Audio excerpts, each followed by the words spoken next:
Hey everyone, this video today I'm going to compare the Wonka franchise to the Cloverfield trilogy. When it comes to the highest Rotten Tomatoes score for each franchise, Willy Wonka and the Chocolate Factory has a 92%. That's the highest score for the Wonka franchise, with Cloverfield, the middle film in the trilogy, 10 Cloverfield Lane, has the highest score of 90%. Wonka wins this round.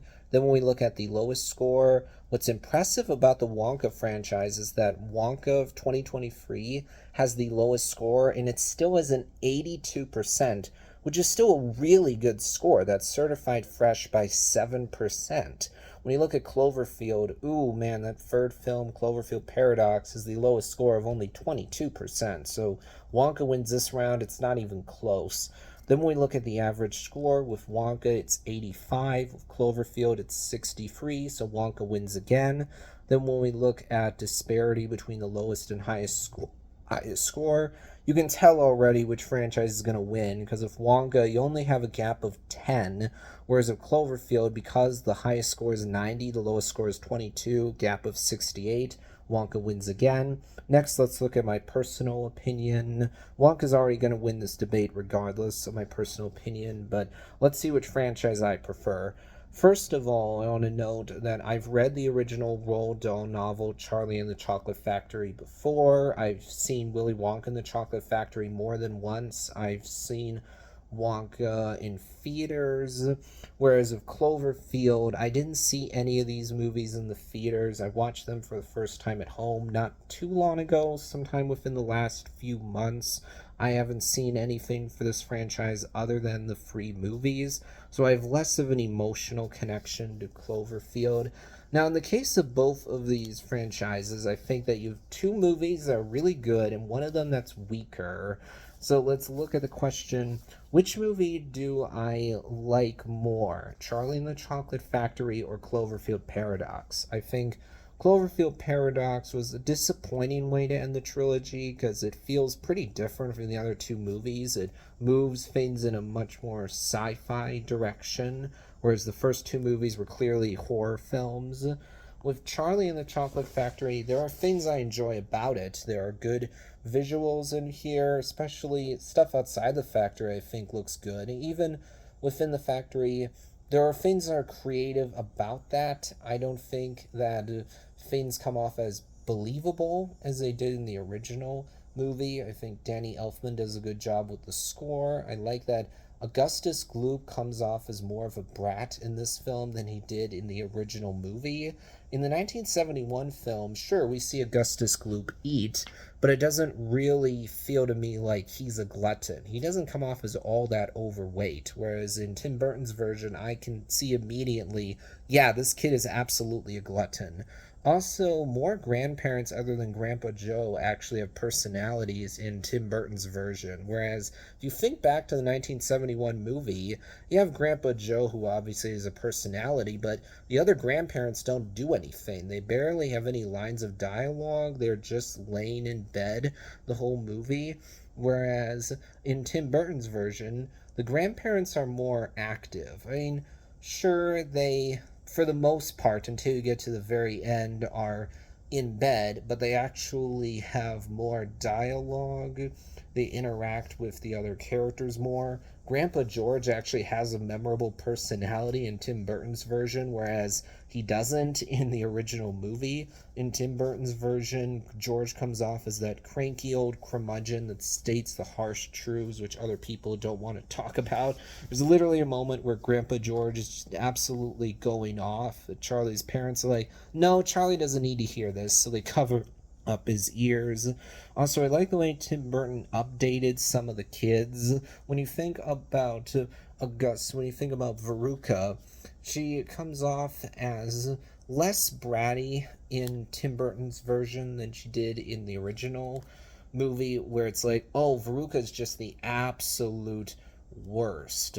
That admittedly isn't as good as the original film, but when you think about Violet Beauregard, in the original movie, she's this girl who likes to chew gum a lot, and to me, she doesn't really come off as that bad of a kid. I don't think she comes off as that much of a brat. Whereas in Tim Burton's version, I'm like, oh yeah, she is absolutely a brat. It's not just that Violet likes to chew gum a lot, but you also see she is just so competitive, has to be the best at everything, talks down to other people, and is totally fine with pushing others out of the way to get what she wants. And you're like, oh man, she doesn't have a good mother, because her mother is that helicopter soccer mom that just pushes her kid to be the best at everything.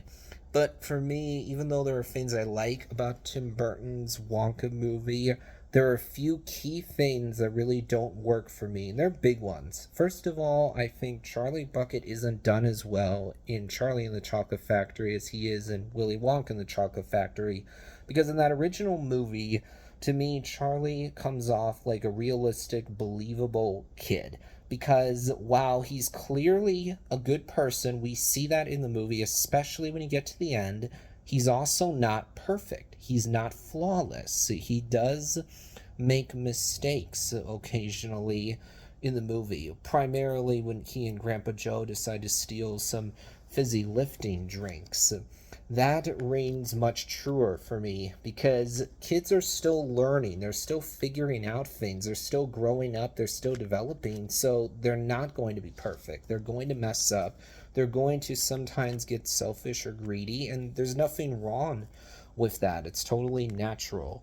When I look at Tim Burton's movie, Charlie just irritates me because he comes off as too much of a perfect saint, just a perfect little angel that doesn't do anything wrong, that never makes any mistakes. So I'm like, oh man, this kid is just coming off to me as a Boy Scout. He comes off as a goody two shoes, and that gets on my nerves. He feels like the absolute ideal of what every parent wishes their kid would be, not a realistic, believable kid. Also, the other big problem for me is Johnny Depp's performance as Willy Wonka. When you think back to Gene Wilder's performance, his character had multiple layers to him. He was mysterious, he could be quirky, eccentric, maybe a little bit mad. You have those moments where Wonka just starts quoting poetry, speaking in different languages, breaking out into songs suddenly. You, of course, have the famous boat scene where Willy Wonka suddenly comes off as pretty creepy. And then you have the moment at the end where Willy Wonka actually gets angry, but then when he's happy about Charlie winning, you buy that he's actually happy. So his character, yes, had moments where he either came off as eccentric, maybe a little mad, sometimes even creepy, but he also could be friendly, charming, affable. Whereas Johnny Depp, to me, makes Willy Wonka a character that I just don't want to spend time with. I don't like being around because Willy Wonka always just comes off as weird, awkward, creepy, so I legitimately feel uncomfortable around him. He doesn't have any charm to him at all. Johnny Depp makes this character feel like someone who couldn't even run a lemonade stand, because it just feels to me like, oh, this Willy Wonka doesn't know at all how to interact with other people. He doesn't know at all how to be friendly or affable. He always just comes off as weird, creepy.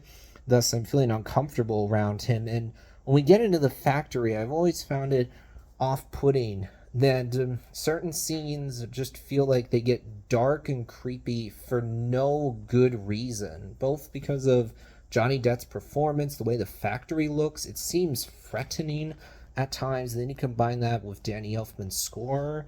I've never liked that because this is supposed to be a whimsical story, but yet it has such dark overtones, or the factory comes off as sinister or threatening.